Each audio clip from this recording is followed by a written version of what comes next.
Hey guys, we have right here a vintage Omega, but not just any Omega. This is a watch that has inspired me personally to start my watch collecting journey. This is an Omega Seamaster with the caliber 1012. It is a self-winding automatic watch. It has a date-only function, and despite it being about 30 to 40 years old, it still runs like a charm. I'll tell you a little story on how this watch became special to me. I owned several watches prior to this, but they were mostly Seikos and Citizens.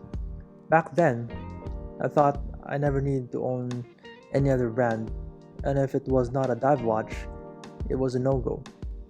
Yep, that's how thick my skull was.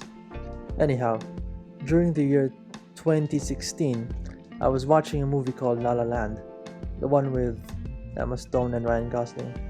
I don't know if you have seen that movie before, but it was an excellent musical movie. But what caught my attention besides all the dancing and all was the watch that the lead actor, Ryan Gosling, was wearing. And he wore this vintage Omega on a leather strap. Not like this, obviously, but a more 50s Omega. And it was a manual wind watch. It only had the Omega name and no other text on the dial. When I saw it, I told myself, wow, that is an awesome looking vintage watch. And my mindset before was, I only thought middle-aged men wear those vintage types of watches. Heck, I was wrong about that. Then, I remembered my father had an Omega watch. I asked it from him because he does not wear it at all, being too small. And so, I started appreciating dress watches. And for owning only dive watches and chronographs, the simplicity of it got to me. I began wearing it often, more than my dive watches. It was my first Swiss watch actually, and even as the name says, Seamaster, I did not want to take it anywhere near water, as it is a vintage watch.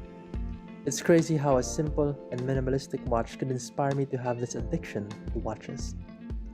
I guess before I was being a watch snob for only thinking dive watches are the best and the rest are inferior.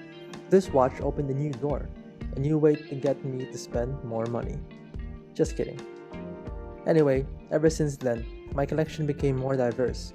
It became less bland, if you can say that, and I tried to lessen the dive watches.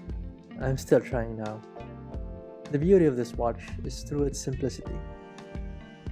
The color of the dial, the bracelet. I'm not sure if this is a factory bracelet, but it is an Omega bracelet. It is a small watch, no doubt.